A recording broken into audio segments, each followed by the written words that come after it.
Would the clerk please call the roll? Chairman Clark. Here. Councilmember Carl. Here. Councilmember Waldman. She's absent at the moment. Councilmember Weil.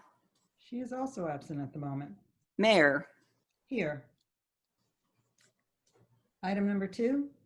Item number 2, written communications, and Mayor, we have 3 this evening. Alrighty.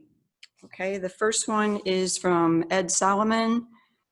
This is in response to the noise ordinance draft. I read the draft noise ordinance for August 11th meeting and believe there is an error.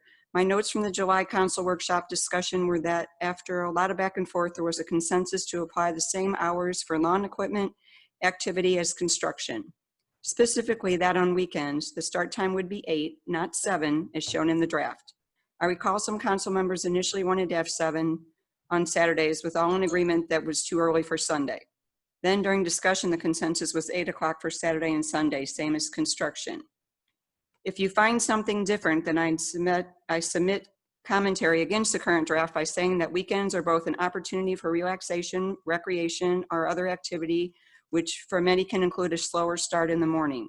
In addition, Saturday and Sunday can have religious significance to many people, and avoiding noise disturbance at early hours before 8 o'clock is material to that aspect of their weekend.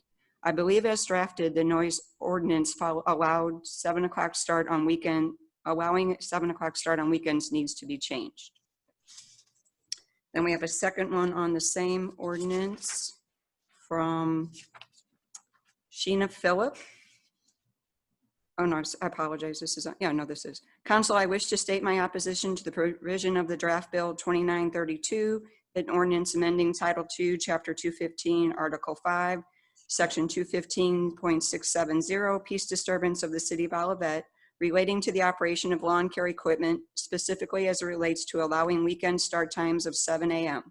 For myself and others, weekends are an opportunity to enjoy a later start to the day, perhaps after enjoying a later evening before.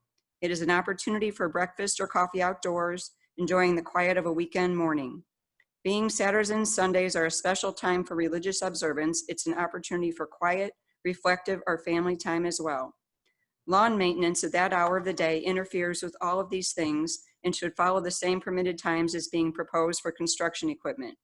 Large mowers, often with more than one being run, or multiple blowers, are every bit as loud or more so than construction. There are 5 other days of the week where this work can start at 7 and run till sunset, which is more than enough opportunity for firms to work in Olivette.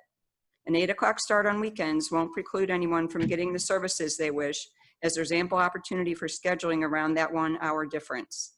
Companies can easily make slight changes to their scheduling for this. The priority needs to be the opportunity for quiet enjoyment in the early weekend morning before 8 a.m. and consistency with the rules for construction work.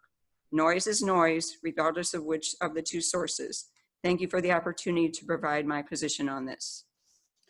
And then the third one is also on the same ordinance from Gary Sudin. He is stating his opposition related to the operation of lawn care equipment, specifically as relates to allowing weekend start times of 7 a.m. For myself and others, weekends are an opportunity to enjoy a later start to the day. Actually, perhaps after enjoying a later evening before. This is the same wording, actually. Right. It is exactly the same wording as the one I previously read. Okay, I appreciate that you don't need to read it. We did hear it from the previous writer and resident, so I appreciate that. Thank you so much. We're going to move on. Next item, please. Item number 3, City Manager's Report. Thank you. Okay, I'm going to share my screen here.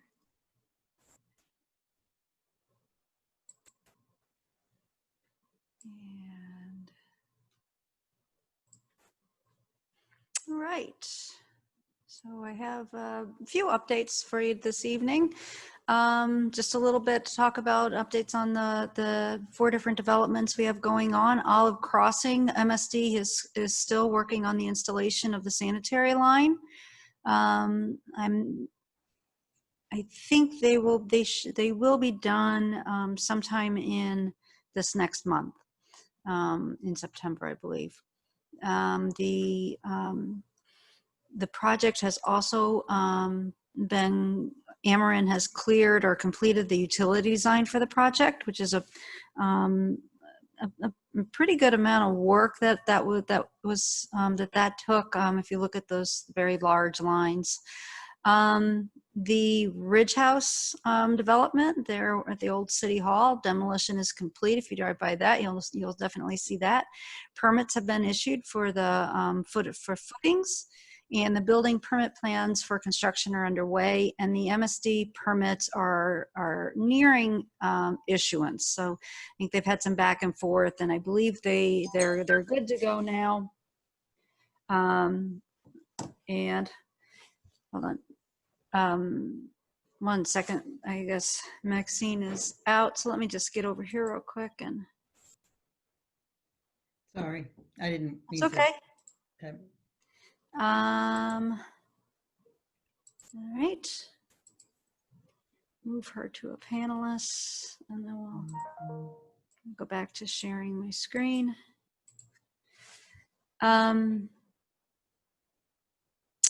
And then we have the Plant Haven and Firestone. They're about the same place with one another. They have both submitted their plans, and staff is reviewing for the construction permits, and both have begun the MSD permit review. Oh,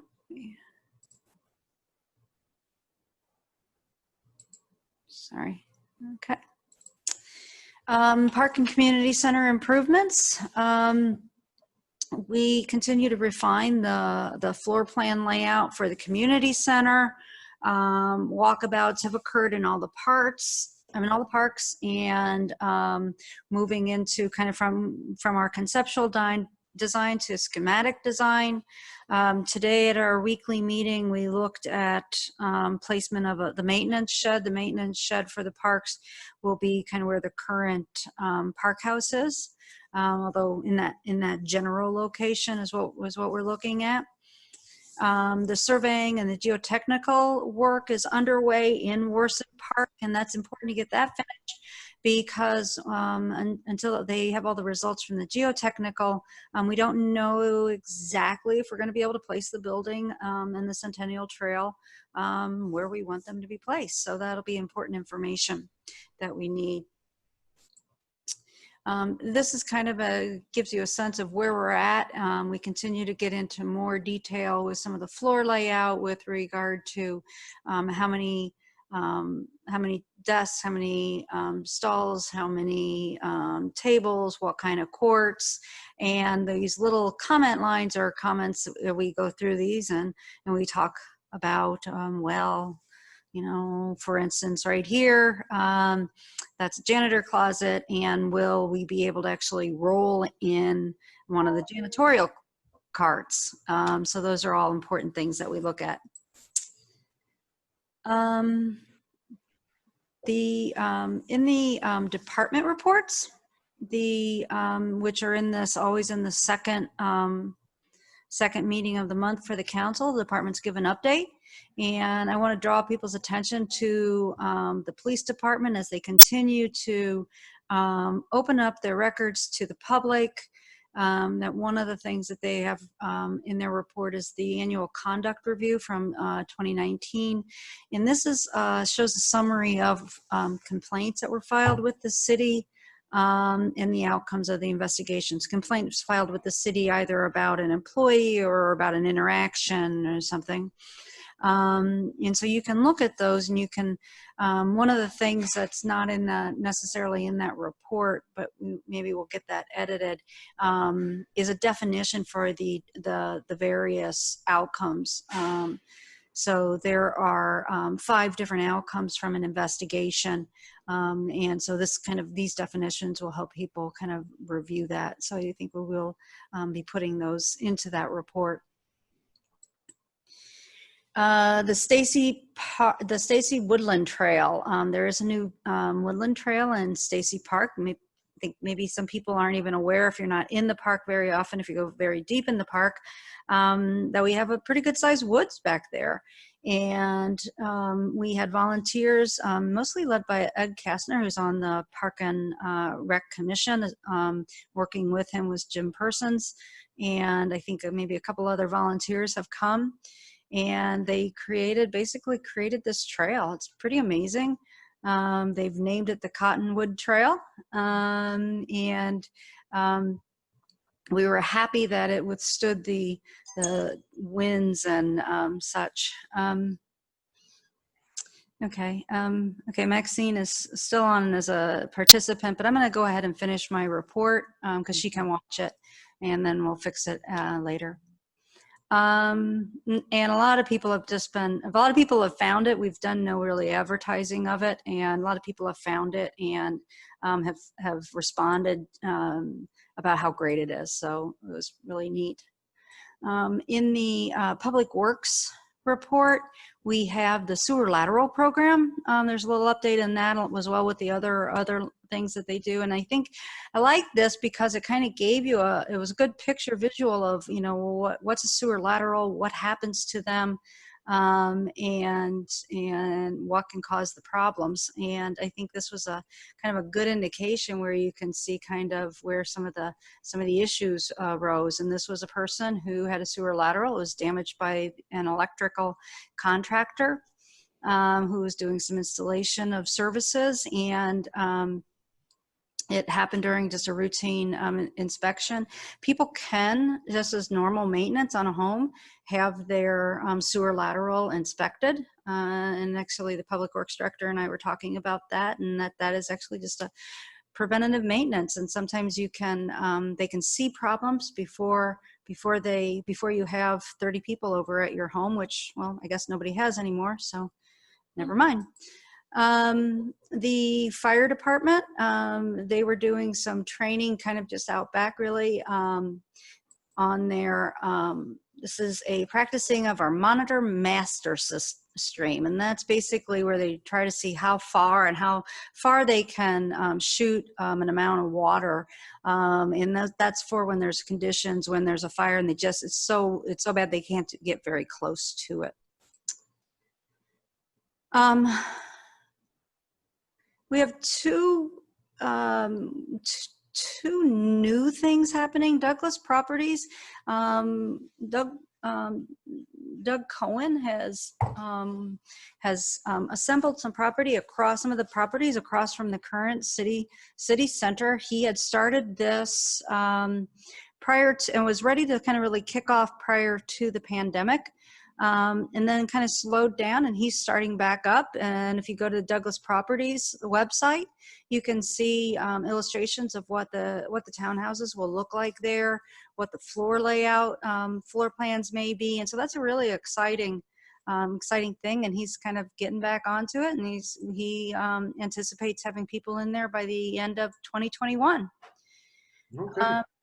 And then this is actually this section here, we're calling the Olivette development site. And we were emailed this. We don't really, the developers, the agents haven't contacted us, so we don't know what's going to go here. But this is kind of that Irvington Street area. So this is the new Olive Crossing, the CVS and Chevy's, or that's CVS and Chevy's. And then right behind that, and they've done some assemblage of homes, it sounds like, and they are advertising. This is a development for housing. We don't know what kind or anything. They don't have a developer yet, but it was just interesting that came up, and I'm showing it to the council and to the public just to say, we really don't know what's going on there. And then we have on September 3rd, it's not too late to register for, to donate blood for the Battle of the Badges. It's September 3rd. It is here at the City Center from 1 to 6:30. They are taking appointments. I do believe you can walk in, but they're really looking for people to do appointments just because of the social distancing and all the COVID precautions. So I do have the website. It's just the regular Red Cross, rcblood.org, and then it has a little code for the Olivette. But if you just go on that, on the rcblood.org, you will be able to find all the different blood drives that they have, and just look for the Olivette. I'm just going to bring these up because I know they're not in order. So we have the blood drive is our next on September 3rd. We have actually this got a little bit out of whack. Our city council work session is next Tuesday, and that's September 1st. And then we have the blood drive. Whoops, sorry about that. Then we have the blood drive. And the evening of the blood drive, we have a planning commission meeting, September 3rd at 7 p.m. We also have a pension board September 3rd. That's the first Thursday at 5 p.m. Our regular city council meeting is September 8th at 7 p.m. And we have coffee with a cop on September 16th. That's a Zoom with a cop actually and that'll be from 6 to 7, I believe. And there is more information on that on the website. And with that, I would entertain any additional questions or concerns that you might have. Are there any questions for the city manager? Madam Mayor, I do. Go right ahead. City Manager Sondag, right above the beautiful picture you showed of the lateral riser picture, there is a comment. AC Systems complete the summer HVAC service and made repairs to the community room's rooftop unit. Ma'am, was that not a new unit that was put up there? Is it an old unit? What had to be repaired to that? And again, was it a new unit from last year? Those are the units. AC Systems is the control system that we use here for the HVAC system. Okay. And they came and did some work. There's every so often there's a repair or a change that has to be done on the systems since they're several years old now. Oh, so it was within the government building, not the community center over at the Correct. community center. Okay, all right, that was my confusion. All right, I appreciate that. Thank you. Okay. Are there any other questions for the city manager? All right. Do you want to bring oh, Maxine's here. Okay, great. All right, so please let the record show that Maxine Weil is attempting to connect, should be here shortly, and that Councilmember Waldman has also arrived. Okay. And I will ask for the next item. Item number 4, city council reports. I will start with Councilmember Carl. I attended a Economic Development Commission meeting a week ago Monday. I believe the council heard the results of that in our work session. It was mostly in closed session, so there's nothing to report in open session anyway, really. So that's my report. Thank you. Councilmember Clark. I have nothing to report at this time. Thank you. Councilmember Waldman. Thank you very much. Welcome back, Pro Tem. Hope you had a good trip. I attended the Planning Community Design Commission meeting the other week, but in the status report presented in this report to the citizens and to the council, there is an extensive summary by Mr. Carlos Trejo, and I will just leave it at that. They can look at his summary to see what has happened lately at the Planning and Community Design Commission. Thank you. Councilmember Weil. I was unable to attend the park commission and you went in my place and I thank you. Oh, you may not. No, I'm only kidding. Well, not really. So I did attend the park commission meeting for Councilmember Weil last week. It was a very, actually the agenda was pretty full.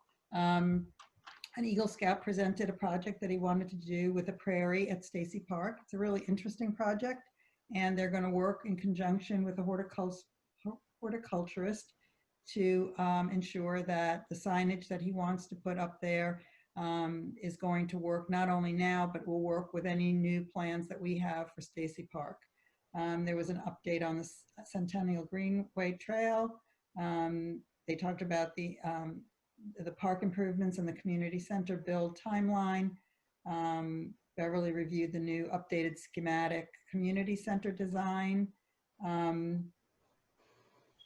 Because there is so much going on right now with Park Commission, they've said that if they do need additional special meetings, those would be held on Wednesdays. And they all voted to move the meetings from 7 o'clock to 6:30. I couldn't stop them. I couldn't stop them. Permanently? Is it a permanent move for Yeah. clarification? Okay, Voted. okay. They voted. Sorry, Maxine, I didn't have a vote. So they're going to start at 6:30 because it did get late.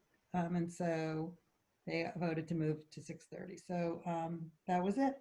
A couple of the other things that are coming up, I'm assuming are still on, Barb, the citywide garage sale on October 10th and 11th, and the e-waste, the shred, and the prescription drop-off on Saturday, November the 7th. Yes. Well, I believe so. We're going to double check the date of the shred just to make sure that's correct, but I believe that's it. Okay. And that's all I have to report from the Park Commission. Are there any questions for anybody? Great. Next item, please. Item number 5, monthly financial report. Mr. Mann, good evening. Good evening to you and to everyone else here. Thanks for joining us. And I'm happy to be here and present our July 2020 report. So with 1 month done, the revenues ended $128,000 lower than we thought, and our expenditures are $166,000 higher than we thought. That in itself isn't necessarily good news. The good news in the expenditure side is we had a 3 paycheck month. Now I know I've talked about this for almost 8 months. We should have been a little bit better about this when our budgeting. But we started off the year in a bi-weekly 3 paycheck month, and so that's the majority of the overages and the expenditures. We didn't go crazy in July. That'll even its way out as we come forward. If we look at where we're at, well, I guess we'll take a look at a little bit more on those revenues of why those are a little lower than we expected. But first, we look at our dashboard there. And this is a pretty typical looking dashboard. I think things are probably a little lower than we'd like to see is compared to our budgets, especially as we look at those sales taxes in the capital improvement fund on that second line, and stormwater parks in that third line. That I guess also continues fire operations. We'd look to be about 8% done for the year on that percent of budget with one month in. So it's something we'll keep track of. July is always notoriously a fickle month. We'll see that here in a little bit, and it's also really early to be able to tell where things are going with 1 month. We are seeing, as we look at our sales tax numbers, there's a lot of as people are in or out of the office. I'm not sure if this happens at the state side or when the things are processed or at the actual retailers, but we're seeing a really sporadic sales tax numbers, missing a month, 2 months in one, 3 months in another. And so it's the same story, I would say, overall, through many years. It's as you look over the long term, I can tell you a lot more about with the month, and with the July financial report, we just get just 1 month. If we move on to that next slide, the reserve policy does show strong compliance.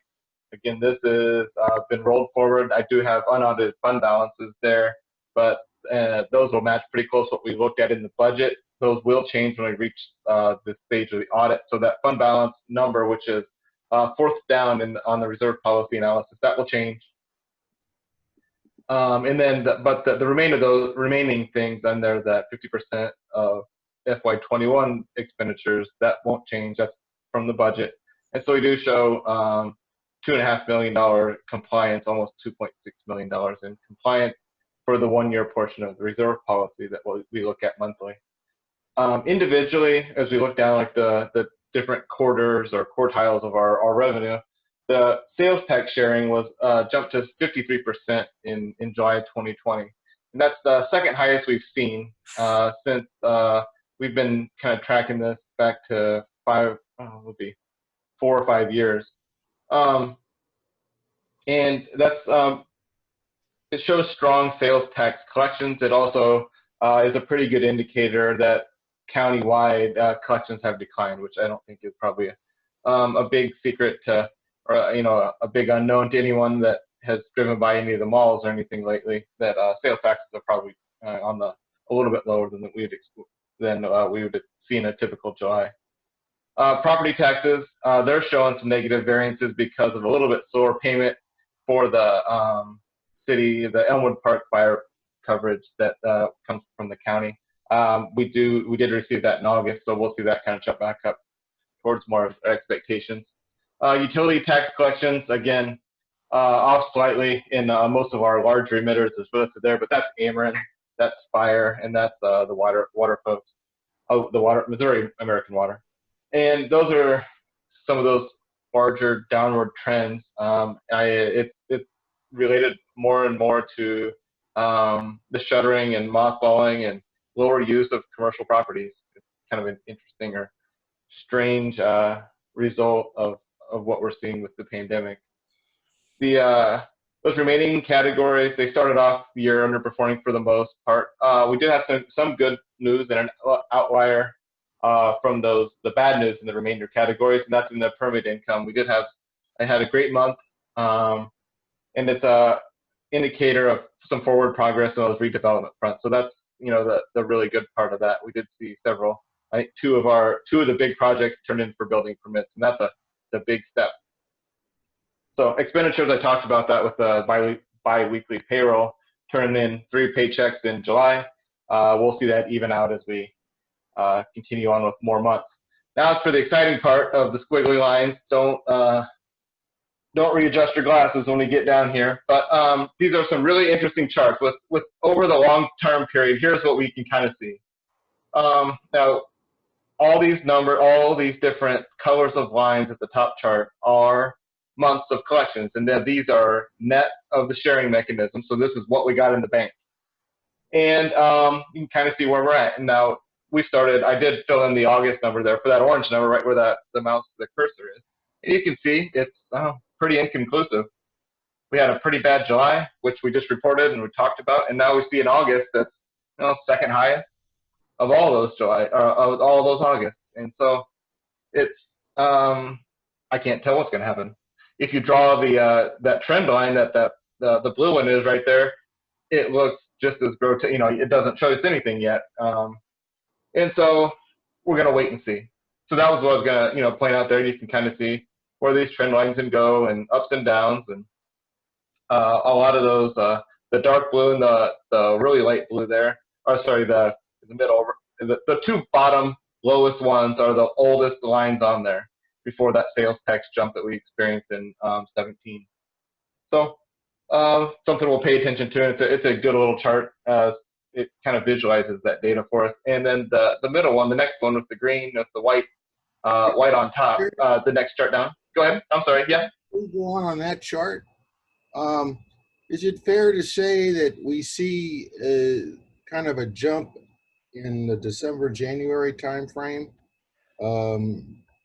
because we we stop sharing then, so we see everything collected till about June, and then it all drops down because of the sharing mechanism? Waymo, that's right. And we'll see that in the next couple of charts, but that is exactly what's happening. In January, we start sharing. If we look at that next chart, you can see everything. So if the white line is close to the green line, we're not sharing. And if it's further away, then we are sharing. You can see there in that end of 2017. I will say that one outlier in October of 17, that's when the state switched systems, and we didn't even get anything in the whole month of October. And so we did get it in the month before and after, so you can see it creates a very strange V shape. But then if we continue on through all those years, this is all these numbers stacked up together. You can see we start sharing in May, and then it resets in January. And it's a typical year, I guess, for us right now, without knowing what the future holds. This is a new one I kind of put together, and it looks a lot like a EKG or heart chart. But the three main components here that I'll point to the green, those green lines, and you can see these are the annual or the calendar year-to-date per capita. And this is kind of exactly what is used to determine sharing. If our green line is above the county, then we share on a logarithmic scale. And a logarithmic scale goes like this. If we're further ahead of the county average, we share a whole bunch more than if we're just a little bit above it.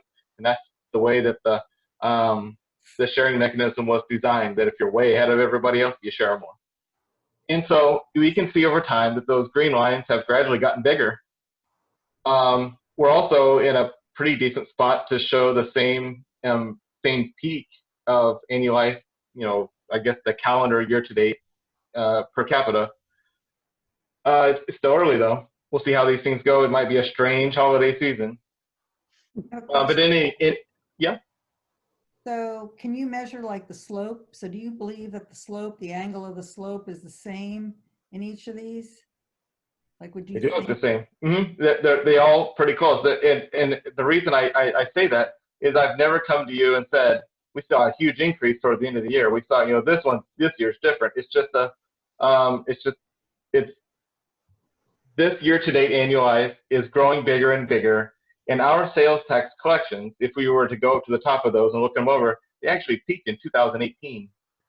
That number, if you were to annualize that whole chart right there at the top, it comes through with if we look at our budget document, our peak of sales tax collections, money in our bank, was in 2018, even though those green lines got bigger and bigger and bigger.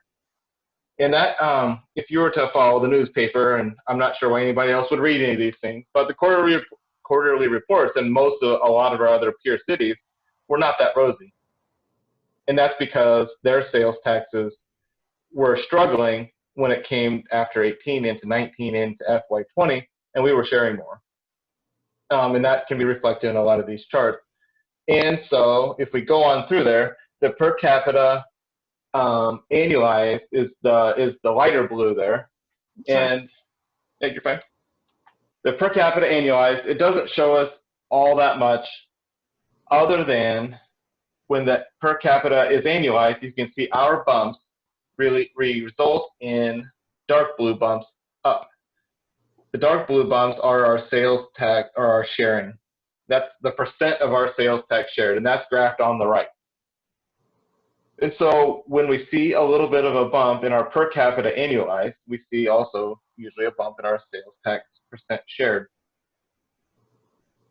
And all these things, these three charts kind of put together, once you look at them a long time, they kind of tell stories. And that's the story of it's hard to say what 1 month's going to happen. And that's what happened in July.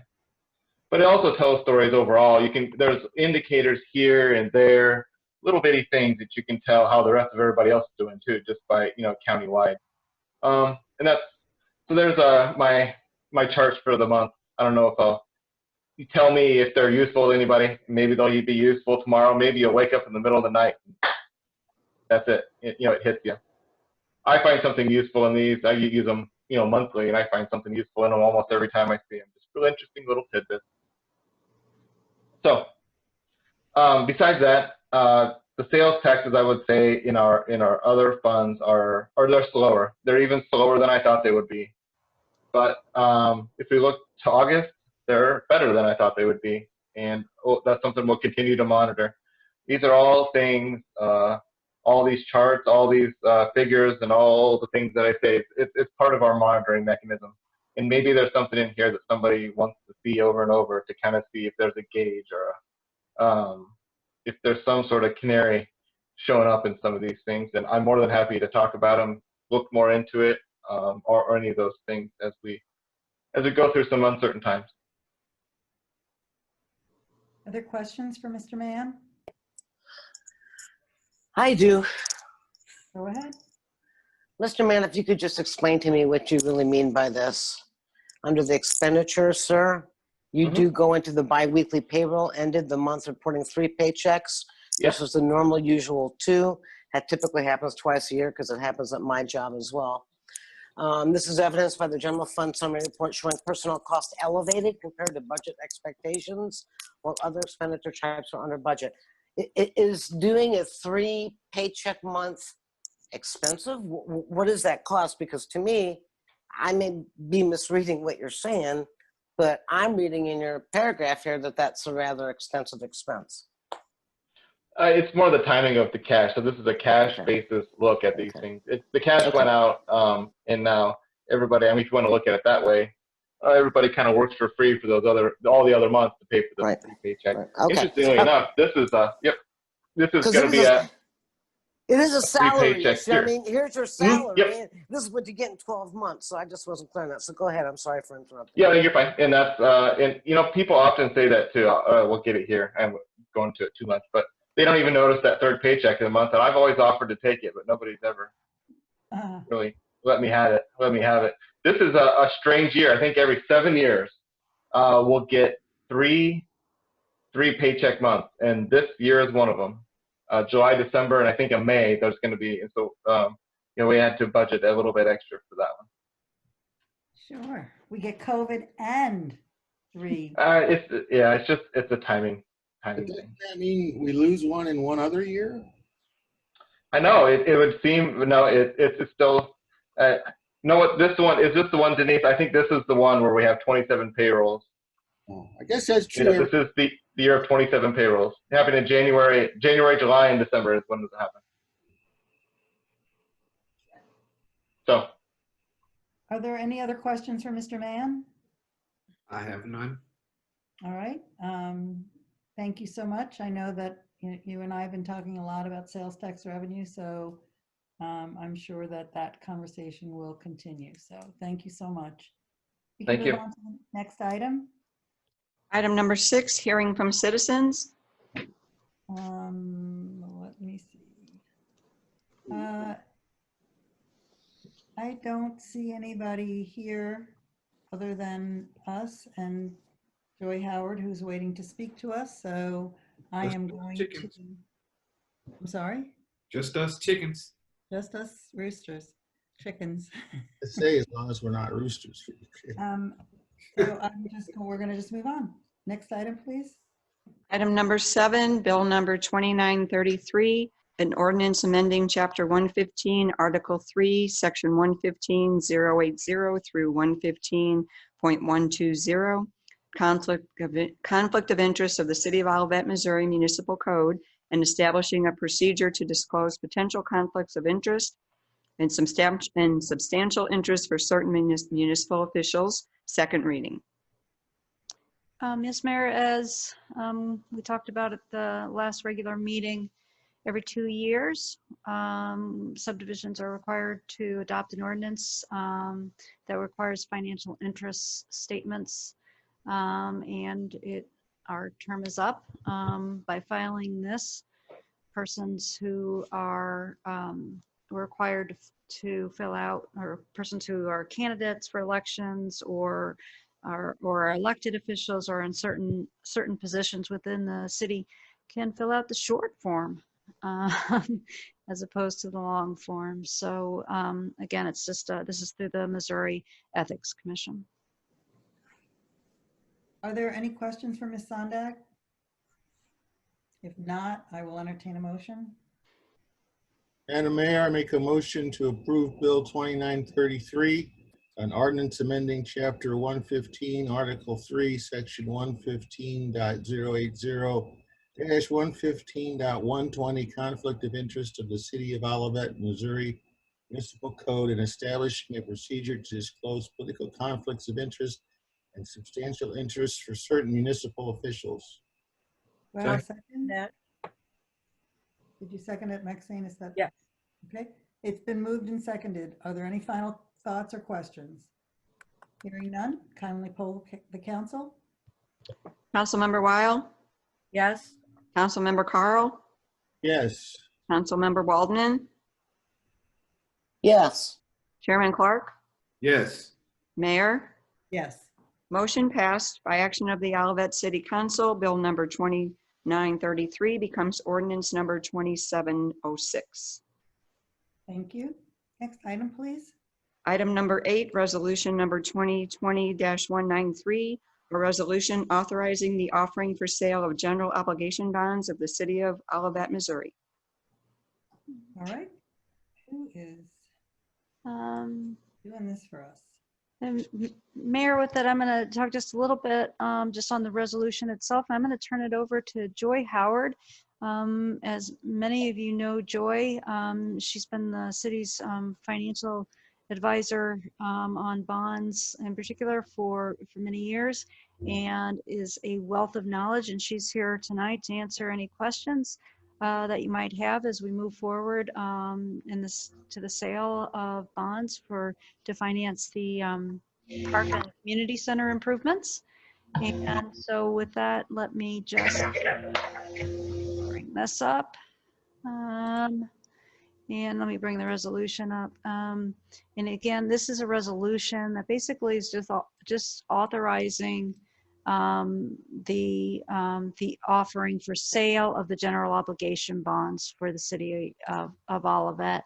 And we did just have our bond rating that Joy helped us through, and we received, we got notice of the AA2 rating on that. And so with that, I'm gonna just kick it over to Joy and see if she has anything she'd like to say, and to tell you what's gonna happen next after this resolution is approved, if the council so chooses.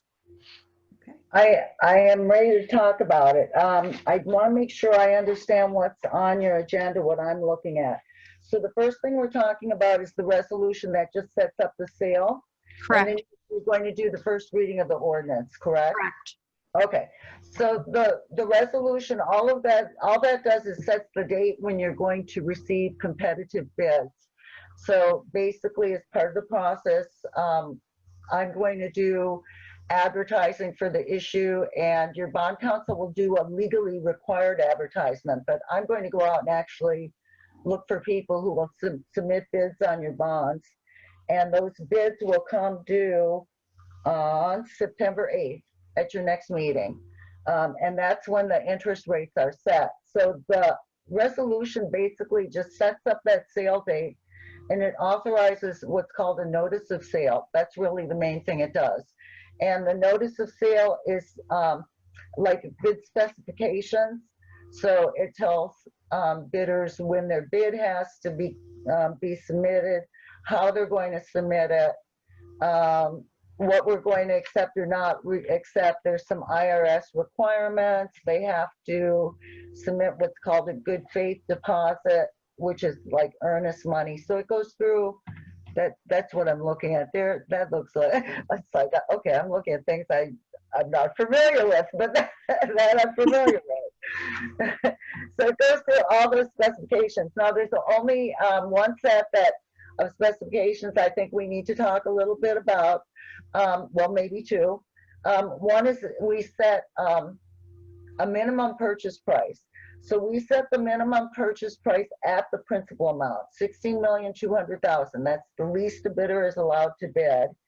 And then we set an upper limit and upper interest rate. So we set an upper interest rate 4% with a maximum purchase price of 110%. So if a bidder were to bid 4% today, that's way over the market, and they would pay the city a whole bunch of premium basically. And it's kind of a complicated concept, but basically you get more proceeds but higher interest rates. And going through some meeting discussions, we determined that if a bidder were to bid all of the 4%, there's a good chance that you would exceed the tax levy that you promised the voters. But in addition to that, you would get more funds than you promised the voters. Now, it's extremely likely that bidders are going to bid some amount of premium. But unless you have a different thought tonight, at the time of the sale, if you get it offered a huge amount of premium, we're going to scale back the issue size so that the proceeds to the city for spending would be $16,400,000. That would give you enough money to cover the underwriter's fee, the cost of issuance, and leave a little extra balance than what you had anticipated or told the voters. And that's really reasonable and in line with what other cities do and what the state auditor accepts. We can talk about that more if you have questions. The other thing that the notice of sale allows you to do is to downsize. What I'm talking about, you can change the issue size down. Obviously, 16,200,000 is the cap, and we can move around maturities when the bids come in to keep the type of maturity schedule that you want. And the maturity schedule that we were shooting for is so that when the new issue is blended with the old issue, your annual debt service would be approximately equal every year. So that is not spelled out in the notice of sale, but like I said, the notice of sale allows you to change principal maturities. So we can get you back to what structure you want to have. Right now, what we're looking at is it tells bidders what the rating is, and it tells bidders that you're going to have a legal opinion from Gilmore and Bell. And then the next section is all sorts of IRS requirements for bidders. And I think after that, most of what, well, it says we have an official statement. The official statement, the form of it, is approved by the resolution tonight. And I don't know if you wanted me to go through this as you're scanning through it, but hey, that's not required to talk about it. So I see familiar things. But, No, yeah, I think you hit the highlights for. yeah, I thought so too. I mean, the things that Yeah. the city really cares about. Now, the other thing I might mention is when you pass this ordinance tonight, the ordinance is a form of the ordinance. It doesn't have any interest rates or pricing. Because we won't know that until actually on the date of sale. So the ordinance doesn't get completed until the night of the sale, September 8th. Are there questions for Joy? No? I think it sounds incredibly exciting to do it this way because it's a little bit different than when we did the city hall. This is how we did City Hall, I think. Yeah? Actually, we did do City Hall by online bidding. Yeah. But I was when we talked about, I was at the City Hall and not on Zoom. Mm-hmm. And getting on Zoom tonight was more difficult than any bond sale I've ever done. So things feel different. It isn't necessarily that things are different. It's only that the whole world is different and everything feels like it's different. So Joy, is the process different? Because it sounded a little bit different to me. Yes. Well, Okay. actually, some of it may be a little bit different too, because interest rates weren't this low when we did your other issues. So I don't think we were that concerned about getting these huge amounts of premium. Mhm. But a lot of the bidders like the high interest rates and high premiums. And since you can't scale back your issue, we tried to structure it to give the bidders a lot of flexibility. So you get a lot of bids and we'll have the lowest possible cost. Thank you. Madam Mayor, if I could just say, Joy, it's a pleasure to see you again and to have the city working with you again, because to see your face means good things are happening and Thank you. development is happening. So it's a pleasure, and thank you for your service. Are there any other questions? I think you did a great job, Joy, explaining this. It is a very exciting process to watch. I did have an opportunity to watch it with you. We were all in person when we did City Hall. That was very exciting. It's exciting. I will tell you, Joy is very intense when it comes to that point in time, and there's no talking. She's working. And you just watch it happen. And so I'm actually going to be there for this online with this one, and I'm anxious to see how this is going to work too, because it is going to be really different. But I think what's interesting is the whole premium idea. I didn't even actually think about that possibility that people would want to bid up and offer premiums for these bonds. But it must mean that, I mean, if you're willing to pay premium, it must mean the bonds are good. And it's all over the place. I just didn't want to predict. I'm seeing some issues that have interest rates as high as 5%, which is way above the current yields. And some I am seeing more in the 2% range. So like I said, I really just tried to give enough parameters to give us flexibility to get a lot of bids, and we'll adjust the size when the bids come in. Right. Okay. If there are no other questions for Joy, I will entertain a motion.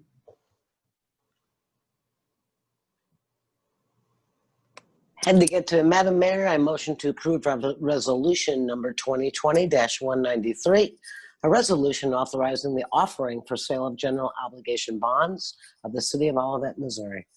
I'd like to second that. It's been moved and seconded. Any final comments or questions? Hearing none, please poll the council. Councilmember Weil, Yes. Councilmember Carl, Yes. Councilmember Waldman, Yes. Chairman Clark, Yes. Mayor, Yes, motion passed. thank you. Next item, please. Item number 9, Bill number 2934, an ordinance authorizing and directing the issuance, sale, and delivery of general obligation bonds, Series 2020 of the City of Olivet, Missouri, prescribing the form and details of said bonds, providing for the levy and collection of an annual tax for the purpose of paying the principal of and interest on said bonds as they become due, and authorizing certain other documents and actions in connection therewith. First reading.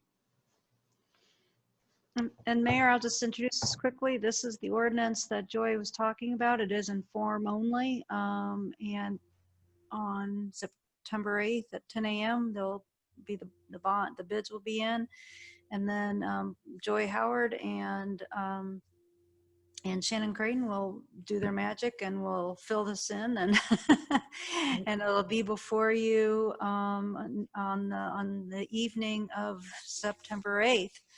So wherever you see kind of blanks or things, that's where information is going to be filled in from the bidders. Joy, I don't know if you want to add anything or explain anything in this document.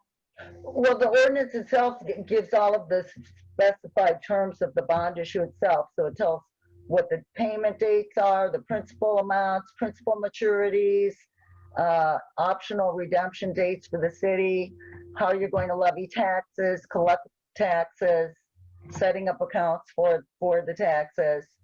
And that's, you know, basically it. And I said it in 3 sentences, and bond counsel takes, I don't know how many pages to say.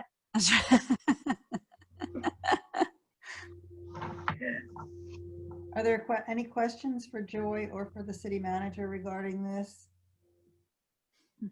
I think that when the blanks get filled in on that evening for us, it will be way more exciting, but you may have questions then at that point in time. But yeah, this is great. So we don't need anything done. We can just move on to the next item. All right, thank you. Thank And you, thank you. I would like to say before Joy leaves us is that you know, you don't do sell bonds very often, and so it's a different animal. It's just something that's, and both Joy Howard and Shannon Creighton make it easy because they know it so well, but then they also take the time to explain it to you so that they want you to understand it as, you know, as well as you're interested in understanding it. And so I really appreciate that with working with them. So thank you, Joy. We'll see you in a couple weeks. Yes, we'll be talking again soon. Bye-bye. All right. Bye. I know. We can move on to the next item.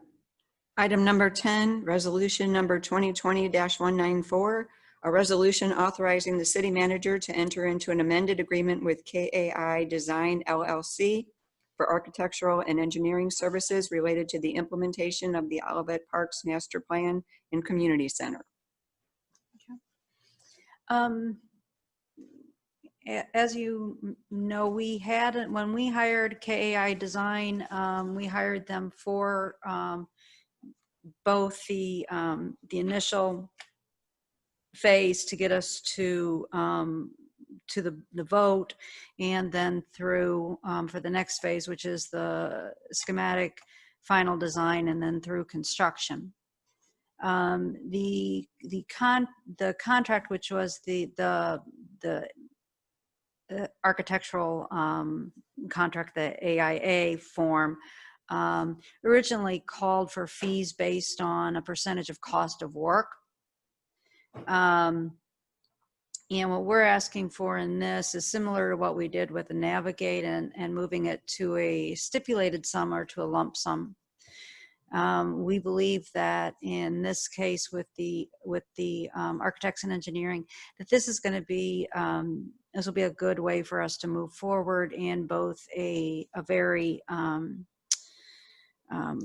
regimented and ability to plan well. And so that's one of the first things that this does, is that it moves that from a percentage of costs to the lump sum. The second thing that this amended agreement does is it includes costs associated with some surveying work. I talked earlier about the surveying work and the geotechnical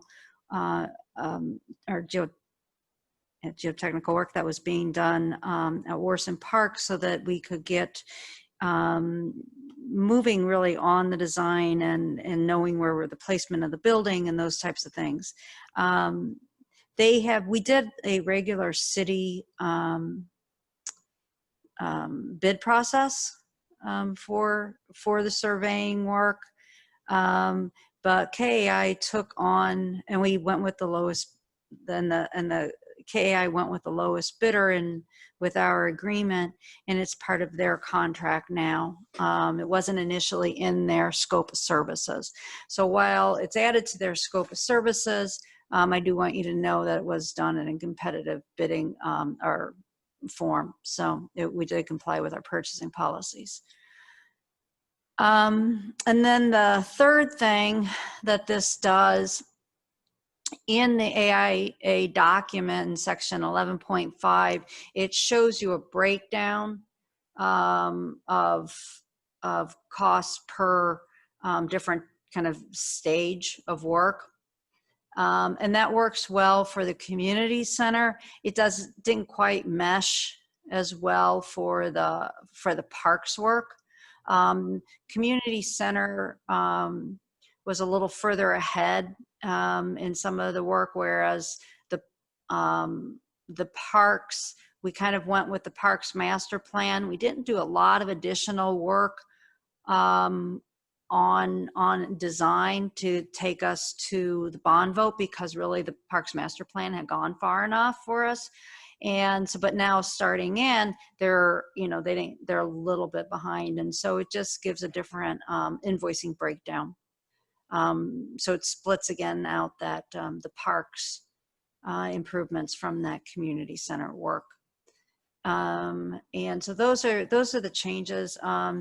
Some of this work, this was also done obviously with in collaboration with Navigate Building Solutions, who really worked on ensuring that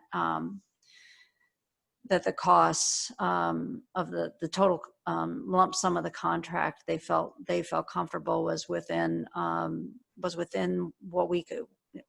budget, and that we would get the same quality of work. So with that, I am requesting the approval of this resolution. Are there any questions for the city manager? I have one. Okay. For clarity, we will not get any additional billing from KAI on this project.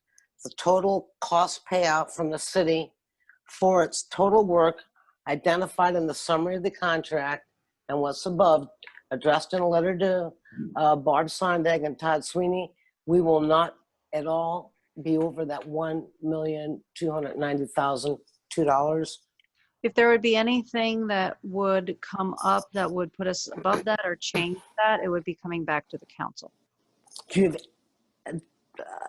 So I'm going to ask a question that may be impossible to answer. Has there been any discussions of what that possibility could be? What would come back? It would be something, it would have to be something that, typically these things would be something that were maybe underground. Okay. Okay. Underground issue. Right. that Okay. would require some additional engineering. You find out that there's, you know, aquifer under where we plan to put the community center. Yeah, environmental. Something like okay, that, you know. okay. Quicksand. But Okay. yeah, so that would tend to be, because your above ground things, you're pretty, you know what you're doing with the engineering. And we had that, you know, even with the city center, if you recall, we went back and forth quite a bit on stormwater issues here. We did, but I had to ask the question. Thank you. Okay, anybody else? All right, hearing none, I will entertain a motion.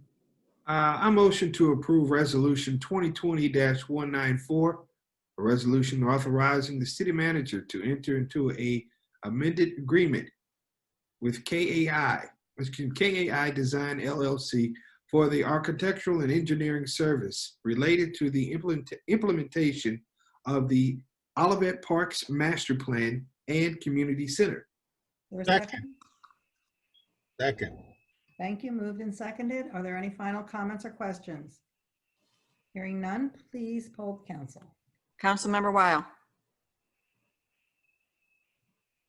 Yes. Councilmember Carl, Yes. Councilmember Waldman, Yes. Chairman Clark, Yes. Mayor, Yes, motion passed. thank you. Next item, please. Item number 11, goals fiscal year 2020 to 2021. Okay, let me just share my screen again. These are the council goals that were, these are the council goals that were discussed at your retreat, were then discussed at an additional work session, and I bring them before you for your approval. Are there any comments or questions? I think we've kind of covered this landscape. We've covered this riverfront. Very much so. I'd like to make a motion. Thank you. I'd like to make a motion to place on file the council goals established for the fiscal year 2020-2021. Second. Thank you, moved and seconded. Please poll the council. Councilmember Weil, Yes. Councilmember Carl, Yes. Councilmember Waldman, Yes. Chairman Clark, Yes. Mayor, Yes, motion passed. thank you. Next item. Item number 12, rules of procedure 2020. Oh, did I not put a cover sheet on this? I apologize. I had one ready. These are the council rules of procedure from 2020. Each year, the council will review their rules of procedure, make some changes to it. This year, one of the things we talked about was the fact that how do Zoom meetings change how we do public participation? So things we never thought we'd do. So with that, I would ask that the council make a motion to place on file the council rules of procedure for 2020. So moved. There's a second? Is there a second? Yes. Thank you. Moved and seconded. Please poll the council. Councilmember Weil, Yes. Councilmember Carl, Yes. Councilmember Waldman, Yes. Chairman Clark, Yes. Mayor, Yes, motion passed. thank you. Next item. Item number 13, hearing from citizens, part 2. Nobody here but us chickens. So we're just going to move on. Item number 14, review and approval of minutes. Did anybody see anything that needs to be amended? I did not. Great. Nope. I'll entertain a motion. What was the date? I'd like to make a motion to accept the minutes from August 11th, 2020. I second. Thank you. Moved and seconded. Please poll the council. Councilmember Weil, Yes. Councilmember Carl, Yes. Councilmember Waldman, Yes. Chairman Clark, Yes. Mayor, Yes, motion passed. thank you. Next item. Item number 15, city attorney's report. Mr. Martin. Hi, everybody. I only have a brief report, and it might have been mentioned earlier. I think it was part of the material that Carlos submitted. At the PCDC meeting, there was a fence variance request, and as we went through it, it became plain that the code provides insufficient standards for granting a variance for a fence. And you might recall that we revised the BZA variance standards 3 or 4 years ago, and this is pretty much the exact same thing. Well, close, but almost the exact same thing. And I plan on going ahead and preparing an application or working with Carlos to make sure that he prepares one, and we'll get an amendment to you in the next couple of weeks. And I'm going to be out of town beginning Friday. I'll be gone until Tuesday after Labor Day. If you need me, please don't hesitate to call, but I will not be in town. So want to let you know. Madam Mayor, if I could follow up with Mr. Martin on that topic. Mr. Martin, that is you're going to be creating something that basically takes this topic of this fencing out of review by PCDC and making it something that has to go under review with the zoning board of adjustment. No. Is that, or am I saying the exact opposite of Well, what your intention is? that is not my understanding of what we're going to do. If you wanted to look under the BZA section of the code, there are 2 separate sections under variances. One is for use variance, one is for an area variance. And you will see that there are 4 or 5 specific standards for granting a variance. And most use variances I've never heard of in my time. Correct. Is that not correct? That is correct. Okay. What we want to do is basically we want to import the area variance standards from the code, from the BZA section into the PCDC fence variance section.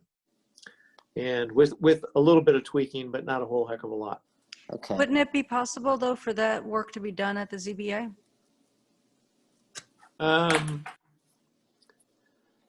Yeah.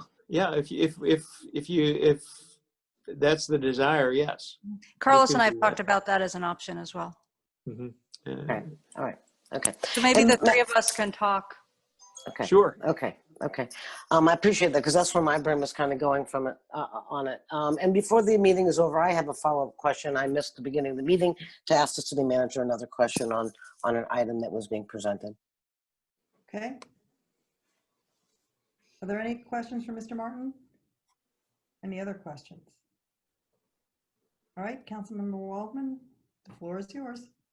In the report, Ms. Sand, again, the report from Carlos Trejo with regards to the projects and developments that are going on, there's quite a few, Firestone, Plant Haven, City Center, where it's showing that there still is no MSD permit issued. So my question is, we've got like 3 or 4 of them where MSD permit is not issued, and I don't know whether that holdup at this point is anything further with our developers and what they need to present to MSD, or everything's been presented and we are just waiting MSD to reply to all 3 of these projects. There are different different stages. The Plant Haven and Firestone have really more recently submitted to MSD, so they're still in the back and forth stage. Ridge House, you know, where what happens is it's similar to what we do with our building permits and plans. Is the staff will make comments and then they'll be addressed, and there's usually a meeting depending on what those are, or there's an adjustment to the plan, and then they go back. And sometimes those MSD adjustments can impact the plans we're looking at. Not that often, but and so it's just some back and forth on that. And that's where Firestone and Plant Haven are. Ridge Houses, they just finished up the last round of what they all feel is the last round of comments, and they think that's going to be coming back. They think they're going to be getting the permit then. So they're just in varying stages. And really, Firestone and Plant Haven are too early. I don't even know if they've gotten any comments back. Okay. Thank you.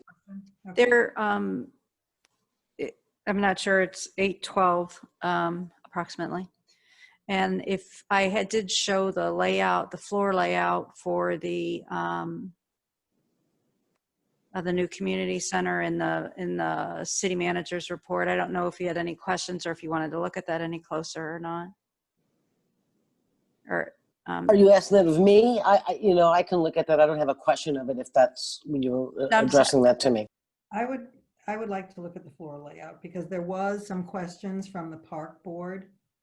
And I think that those are valid questions. And I don't know if you've been able to go back to the architects and discuss those with the architects. Yes, we have had more conversations.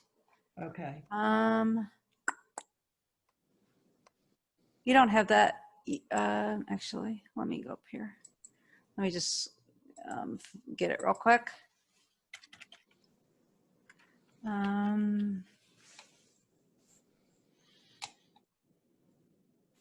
Oh, what happened?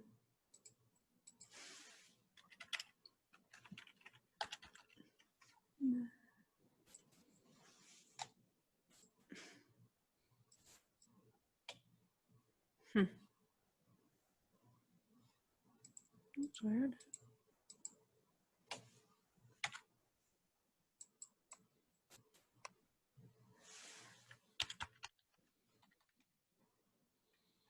Is yours gone? What? Is yours gone? Is what? Your email gone? That had that. Mine's gone. I don't know. I can't even get into my email right now. Well, it, Huh. I was having trouble looking at pages of the agenda earlier, and then it came back. I don't know if something's going on the server or what. Well, is I it didn't. I had no problems bouncing back and the forth. report? the actual email is gone. Not. I was just looking at it. I don't see it in a report under any of the documents under staff reports or hers in the agenda links. Second. We'll get it. And 1 second. Here I am. Joel.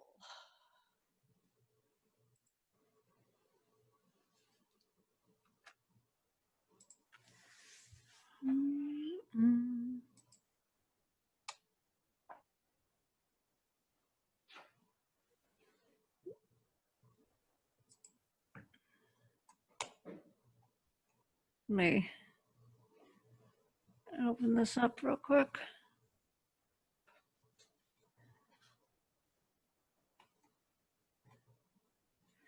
Okay.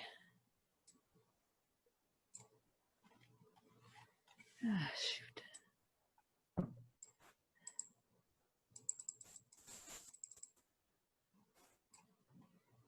I have. There. All right, let me go ahead and share the screen real quick. So anyway, I'm not asking you to make any comments on this because it's, there are not any consensus, not looking for consensus or anything, really just wanting to bring you up to speed, and we can put this on the agenda for the work session, but we did have just a little extra time. And then this is the indoor play area. This is the buildings now have to have a, what do they call it? A mother's room. Shelter. Oh, mother's room. Mother's room. Oh. For pumping, essentially. More of an open office concept with the kind of reception coming out. And then this is the changing area, or the changing suites. Let me see, is it not gonna let me do this? I need to load a different version of PowerPoint on here, or yeah, not a PowerPoint, of Adobe. This is the changing area, and this is what Ruth was saying they talked a little bit more about at the commission meeting, is that we're not looking at male and female. We're looking at just changing areas. Some of them have showers. Some of the bigger ones back here have showers. And these are doors that go kind of floor to, if not ceiling, probably not ceiling, but up high. And so you can kind of think of it more as like, instead of having a women's locker room and a men's locker room, we have kind of all family locker rooms, so that people are doing their changing in here. And it was interesting. There were, one comment, couple of the people felt, wasn't sure if, Olivette was ready to have that. And one of the commissioners said, she wouldn't mind it, but she wasn't sure how she felt with her girls. But then we had a couple of other commissioners, and one of the male commissioners, who said, I love this. It's always really hard when I'm taking my daughter somewhere that this allows me to go in with them, and then somebody else said, yeah, when she takes her son somewhere, when he was at that neither, that age where didn't want to go with you in the women's locker room, but you were anxious waiting for him because they would like disappear into the bathroom forever. And so it was a good discussion, I thought, of the pros and cons of that. We did talk about it a little bit today. We brought up that they're concerned about that, because it's obviously, one of the reasons, there's a couple of reasons you do this. One is it saves space.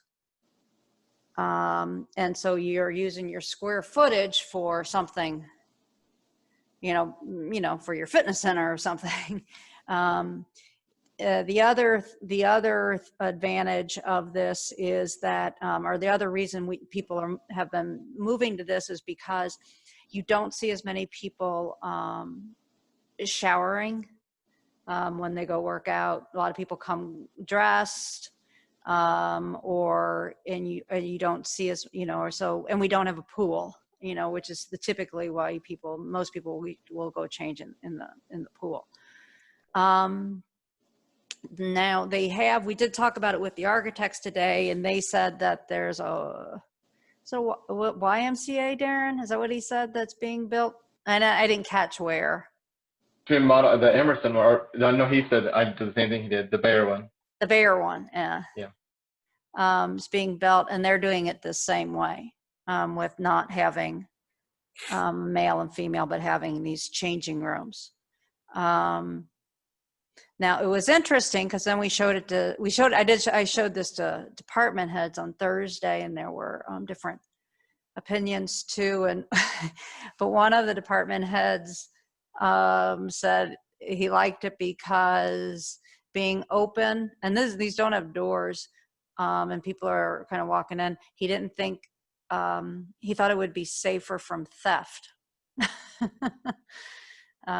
So it was kind of an interesting, and it was not Dave. Am I seeing 8 changing, or eight locations where you go in and you Yes. change, or whatever it is? Yes. And there's no curtains. You're saying this is wide open? No, they're doors. Okay, there's doors. So okay. These are So doors. they're like Doors right here. Yeah. Okay. They're like little individual dressing rooms then. Yes. Completely closed off. Yes. Okay, that's good. I mean, just Yes. the thought of some of the things I've seen in the men's dressing room Yeah. would terrify people. What? Well, I'll save some of my comments, my commentary. We're being recorded. We have to watch it. So it is, and one of the reasons to show this tonight is so that you have a little bit of time to think about it and chew on it, because this is the community center this is your community center. I'd like to see an actual example of one that's been built, because Okay. I can't wrap my head around what I'm seeing, because I want to make sure that there's no chance of someone just coming out of one of these rooms, hanging 10 and just, no. Yeah, exactly. I'm concerned Exactly. about that because people, oops, I'm sorry, I didn't mean to do that. Yeah, You know, yeah. Well, and I- part of the way you do it, like you set it up, so like these are lockers, but you don't have a bench. You don't put a bench in here, which my opinion is you should never have a bench in any locker room anyway, so. Yeah, that's a hazard. The whole thing just, it would not, I'd want to see this in action. Yeah, I'm with you. I got to see this. Comfortable I would feel. I mean, when you think about sometimes at the J, they had in the ladies' locker room, I doubt that this was in the men's, but it may have well been too, but at the J, they had a room where you could close that room off Right. by a curtain from other women for women who were more, they just didn't want to get undressed in front of other women, or for whatever their reasons were, religious, for personal, whatever it may be. So they provided extra privacy. So, when you stop to think about that, I don't know if women who would have used that sort of a room would be comfortable in a situation like this. I don't know.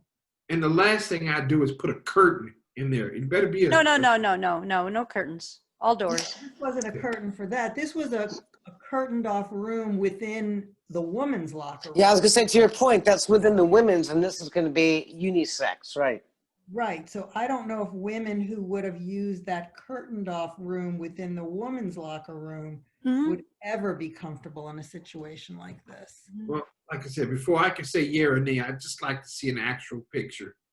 So Well, I can wrap my head around what this is. I'd actually like to go to this facility. If there's a facility nearby, I would want to go and see it in its in all its glory. Okay, that's great. I mean, that's why, and again, it's, that's why we talk about it. Then we have, this is the kind of the aerobic rooms. This is just to show you yoga mats, and then some different, and these have actually changed a little again, just since this. The fitness center where we'll have the equipment.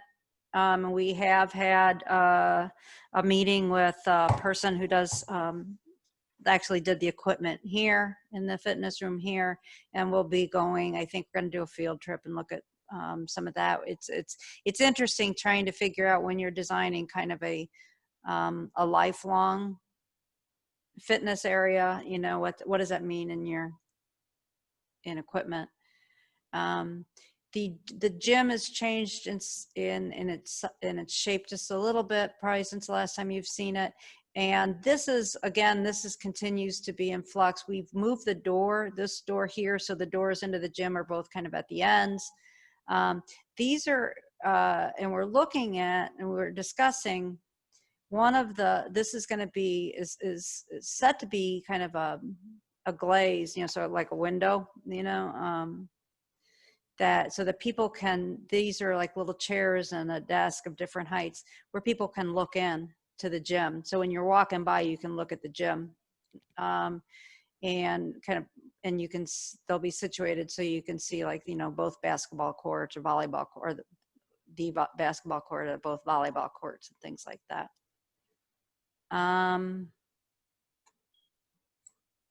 Is that the only area where there's going to be glass to be able to look into the gym there, Barb? Still just along that side? Yeah, because this is to the fitness room, so you get and then this is the back of the bathrooms and then storage area. Yeah. So you just bring up a point to me that I've heard in the past with regards to people saying, the glass walls keep us out. So the way I'm seeing this is, if you had spectators, there wouldn't be a lot of room for spectators because they have to be outside the glass. No, people could be in the gym. People can be in the gym. It's just a place. Okay. It'd be a place for people to sit and watch in, or if they wanted to, could be, you know, I think did we talk about maybe some like Or chart? I thought that the intention was always that people were going to sit outside of the gyms. Huh? I thought the plan always had people sitting outside of the gym. We always have places for people to sit outside of the gym, yeah. And in the gym. Never had a plan for bleachers, right? Inside the gym. Okay, that's what's confusing. Thanks. Yeah. But we never had a plan of not, you know, people couldn't be in the gym. Then the bathrooms, the closet with the door that opens out, we learned our lesson. These rooms, the kitchen, they have some glass kind of here so that people can look into the kitchen. We've gone back and forth on that about whether, you know, you want that or not, or what kind of shade you would have.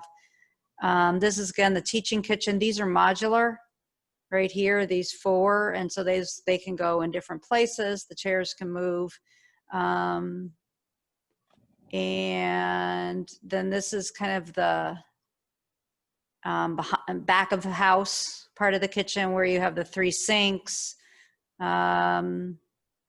Trash can go out through here and then either through this way or back through this way to go out. Kitchen storage here. And then this is storage for the multi-purpose rooms with the ability to make it into 1 big room or the 3 smaller rooms. And we again learned from here is that each of these rooms has access to the storage, because right now here is if when you have the wall up, you can't get the storage. The storage is in the one area. We're trying to decide what, you know, of glass, would there be some glass here? Part of the idea being this is glass when you walk in, you know, here, and trying to get some more natural light into this area. You know, there would be some natural light here from the east. This would be from the north. No, Darren, what else should be pointed out? From there, the windows along the eastern wall section of that multi-purpose room would be open to the like that's going to essentially overlook that kind of that hill and that great big tree that's up there on or that bench is, if anybody's familiar with that area. But the vista view is what Beverly calls it a lot. Is the mayor's fireplace going to be put back in? Oh, thank you. Okay. This is the fireplace that kind of runs along this wall with a little, with the couch and chair seating area so that it kind of becomes its own little area. This is the little nook for esports people who, I don't know, I guess like cave areas. And so that's there. That'd be like a drop-in area. Yeah. Or, you know, people after school or after, you know, the bus drops you off or, you know, waiting like that, you'd be able to drop in and play with a couple folks. Not Have for like some a big monitors event. there. Mhm. Yeah. All right, Mayor, you got your fireplace back in there. Yep. Good job. Can we host a big event? An e-sport event? Yeah, we can do things. What we're looking at is that you'd be able to do it, you know, in the multi-purpose room. Okay. You could do it in the lobby. You know, we're looking at where are different areas where you could do it. And that's one of the big things is that all the areas in here are going to be kind of using internet and Wi-Fi, and, you know, it's going to have to be pretty relatively robust. Yeah, I was going to say, are we going to really build it with an extremely robust internet system? You'd have to ask Darren. He's in charge. And we're still exploring it. Those something like that can run through Wi-Fi, or it can be very expensive. But we're still in exploratory. As far as what we're doing here, we're just trying to make sure we have the walls in the right places at the right times. After that, the low voltage stuff and the electrical stuff will start to be framed in. And then I think the next step after we go through and you get some sort of consensus or a fine on something like this is where are we at with cost? because the next step, you know, again, if something can be very expensive, then you run the gamut, and we can kind of go anywhere in between. But the flexibility of this layout would allow us to do all those things, from a casual setting, you know, overnight setting, to a full-on tournament from right now, if that's the way we wanted to go. Okay. So being the least techie here, and you all are better than me, there's no fiber optic cabling that needs to be done to the building, There will be, no Okay. matter. I mean, there's at the current community center, there's fiber optic cabling even there, so there will be. How much and how big is the pipe? And how you connect to it, or the, So I guess how much pipe do you want to pay for? It's Right. the throughput's there right. on any kind of fiber. So So totally. areas where we're still kind of struggling a little bit is trying to make sure the office feels right and gets the right customer service flow. We've talked about the bathrooms a number of times. I think we're pretty much okay with most everything else, don't you, Darren? I mean, in a general sense, not in the. Right, of where these walls are going. Is this Yeah. going to fit what the Ballard King report had said? Is this going to fit what we had envisioned for our programs? And then the same with what, you know, what you folks are looking at right now. Is this kind of matching up with what you had? Would that layout stop some sort of vision that you had, or, you know, that we could talk about? Yeah. And as we kind of get a little bit better and we show you folks, you know, as we go along and we get some feedback, and then we'll, you know, we try to incorporate some changes. And then the architect today was like, they were like able to show us what this might look like if I were standing here looking at the gym, you know, so that was kind of cool. Because I was not in favor of the glass. And then when I looked at it from that viewpoint, I'm like, well, that'd be kind of cool. And that's where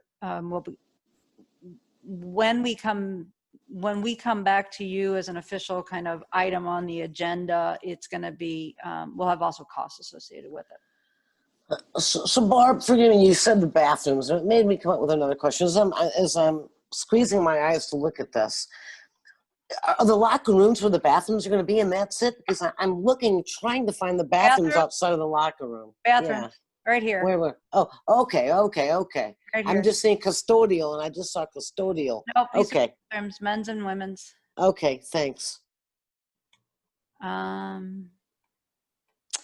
These are just some of the first kind of elevations. This is kind of the outdoor, the play area, the outside, and how the roof kind of, they're trying to give it. So this is kind of this would be, where am I at? This is locker rooms, office. If you stand in the parking lot, this current parking lot that's there right now, you would see that. This is what you're looking at. And then we'll get to a few more. They're looking at this, you know, this is this room that kind of comes off as a square.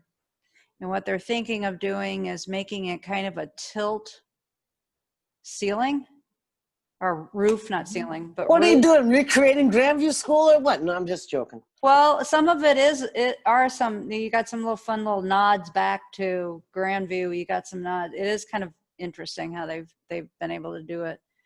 So this is the entryway. So this would be looking kind of from what would be the new parking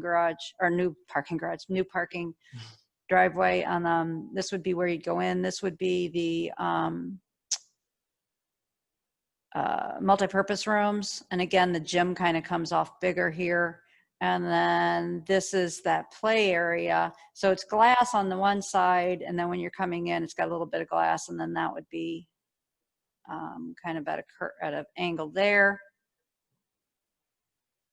And these are not the latest, just so you know. This is, again, that's kind of that front area. This is the gym. This is the side.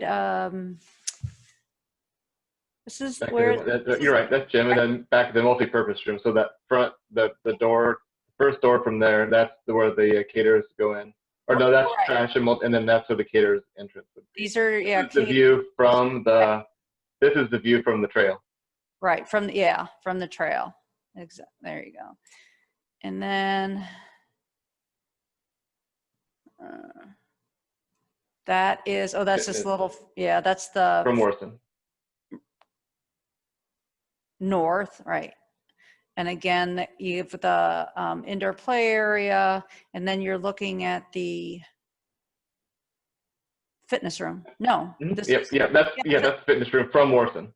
And right. so you'd be able those windows will be looking over all those trees and stuff that are there. It's like you're working out in the forest. And then these are some of what they're looking at as some of the perspectives. This is what they're looking at are some metals, some wood-like windows, wood-like metal windows, and then this is a stone.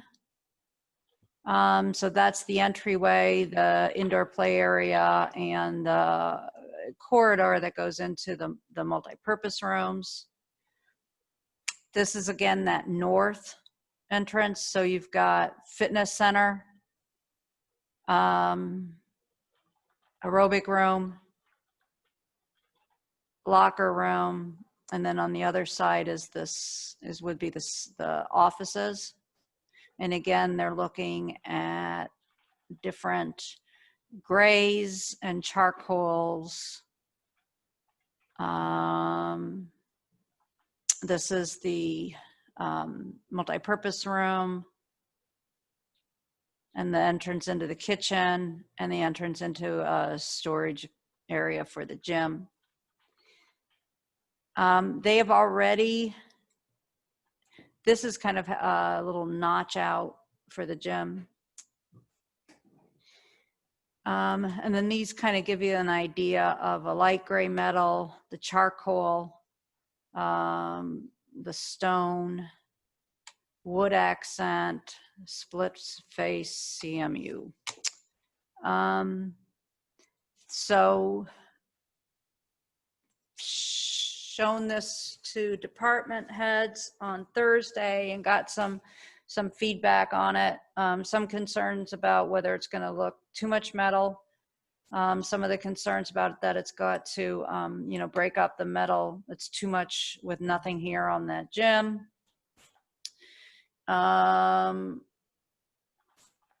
And some concern about the darkness of the siding and kind of maintenance, having it clean.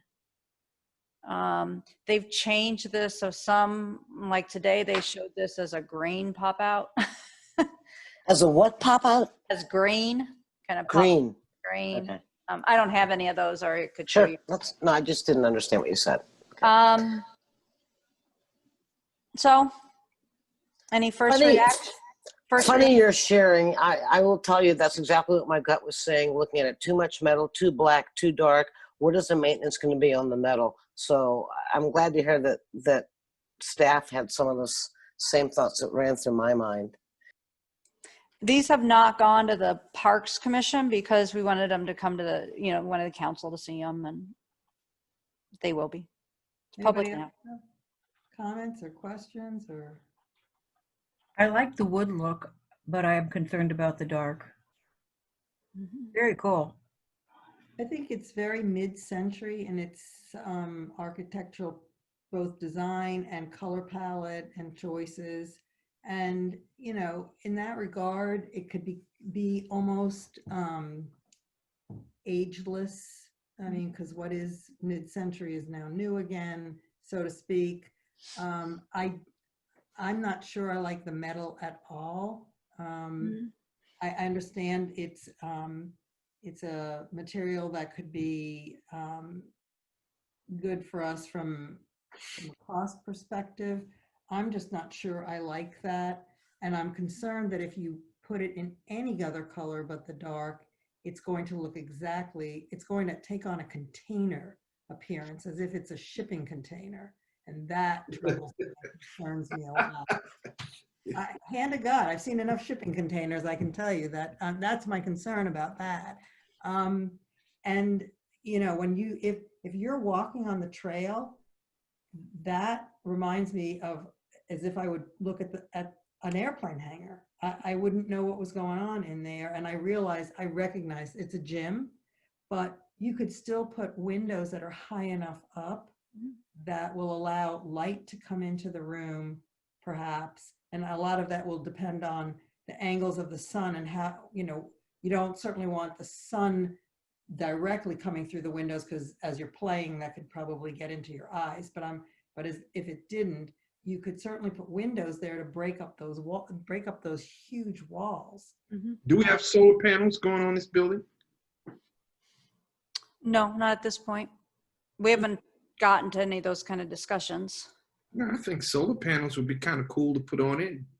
You don't know if shipping containers with solar panels on them. Yeah, because we need more metal on the building. Because the building doesn't have enough metal, we should put more metal on it. Solar panels are We're still at a regular pretty meeting. glass. I'm in agreement with the mayor. Too much metal. To me, you know, no disrespect to anybody. I kind of felt it was institutional, more of a prison type of look, and it just was uncomfortable to me. I really like, I like some of it, like when you're looking at this and it's a little less, you know, it's broken up. I like the wood and the stone look as well. But I think there's some areas where I would agree. Yeah, I saw. You guys think it looks like a real fancy Dobbs Auto Tower Center or something like that, huh? I just think it's too institutional looking. And like I said, I've seen enough of that kind of metal. I think if in any other color, it will not be attractive. I don't dislike the dark. I think the color palette is lovely.